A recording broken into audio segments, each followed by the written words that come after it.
이번에는 그 이혼 시의 재산 분할에 관한 판결인데요. 네. 바람을 피워서 가정 파탄의 원인을 제공한 남편이 네.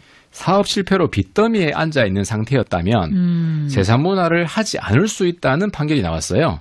재산 분할을 하지 않을 수 있다. 네네. 예. 그래서 아내가 이제 자녀 양육까지 맡고 있는 상황에서 남편의 빚을 나누게 되면은 예. 이 생활이 너무 어렵게 되니까 이런 경우에는 빚을 나누지 않아도 된다는 판결입니다. 그럼 구체적인 사건 내용으로 한번 들어가 볼까요? 네, A 씨와 B 씨는 2002년경에 결혼해가지고 아이를 낳고 네. 15년 이상 부부관계를 유지해 왔거든요.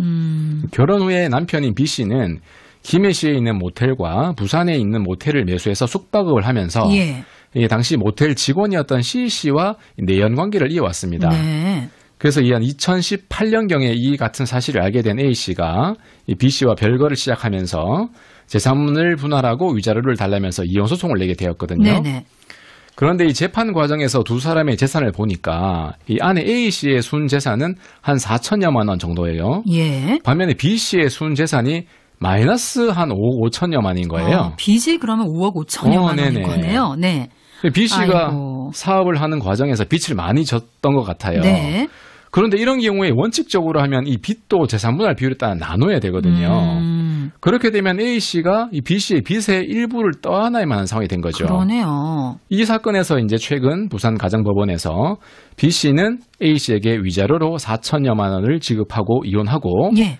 A 씨의 재산분할 청구는 기각한다라고 판결했습니다. 그러면은 이제 위자료는 인정을 해주고 네. 재산 분할은 인정을 하지 않은 거네요. 그렇습니다. 예. 위자료의 경우에는 B 씨가 외도를 했잖아요. 그렇죠. 그에 대한 책임을 묻기 위해서 4천여만 원을 지급하는 것이고요. 네네. 재산분할에 관해서는 재산분할을 기각했다는 것은 재산분할을 네. 인정하지 않았다는 거거든요. 네. 그러니까 결과적으로는 A 씨가 B 씨의 남편을 B 씨의 빚을 네. 나누지 말고 그냥 각자 명의대로 A 씨는 A 씨 재산, B 씨는 자신의 그 부채를 그대로 그냥 책임을 져라. 이래서 현 상태를 유지하라고 판결한 것이죠. 네.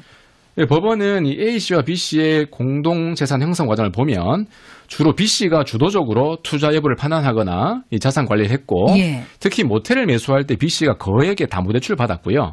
특히나 별거 중에 이르렀을 때 B 씨가 A 씨한테 생활비, 양육비 등 경제적 지원을 전혀 하지 않았고 현재 자녀들을 이 아내인 A 씨 혼자서 양육하고 있기 때문에 예. 만약 A 씨가 B 씨의 그런 천문학적 채무를 부담하게 된다면은 네. A 씨의 채무가 너무 초과된다. 그렇기 때문에 이제 재산 분할을 해서는 안 된다라고 판결 이유를 밝혔습니다. 네. 어쨌든 뭐 이혼 관련한 판결들은 네. 다 마음이 좀 답답한 것 같습니다. 여러 가지 상황들이요. 네.